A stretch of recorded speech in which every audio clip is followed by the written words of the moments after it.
We've been going for 14 years. We first started selling cards overseas around 2003, so we've been kind of exporting for a long time, but not really properly until the last 2 or 3 years when we really sort of focused on export. So before I go into some of the detail about how we work and some of the things that have happened for us for export, I just want to talk about some of the sort of pros and cons and the risks involved. I think one of the first things you have to ask yourself before you start to export is, can I really handle the growth in my business? It improved how we did things.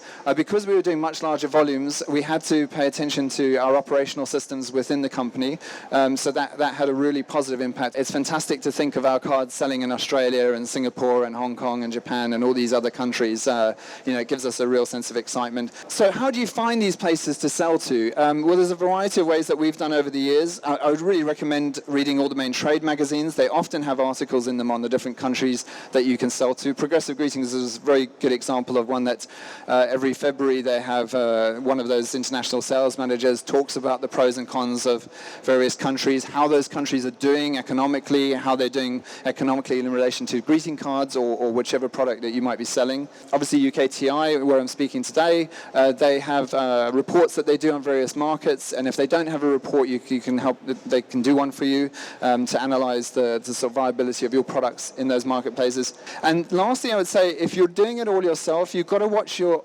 UK sales. If you're not careful, you're running around doing all these export sales, you could be not paying attention to your UK customers.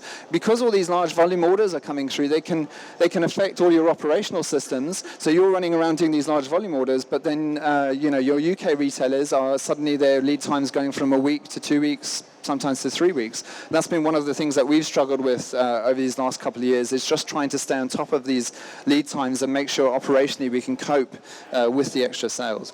Obviously, export led to improved sales. We started selling more, but it had a funny effect in terms of improved sales, in that it extended the product life cycles. Our best sellers, some of them still sell abroad, but they don't sell in the UK. Now, that wouldn't be happening. They would just be dead products here.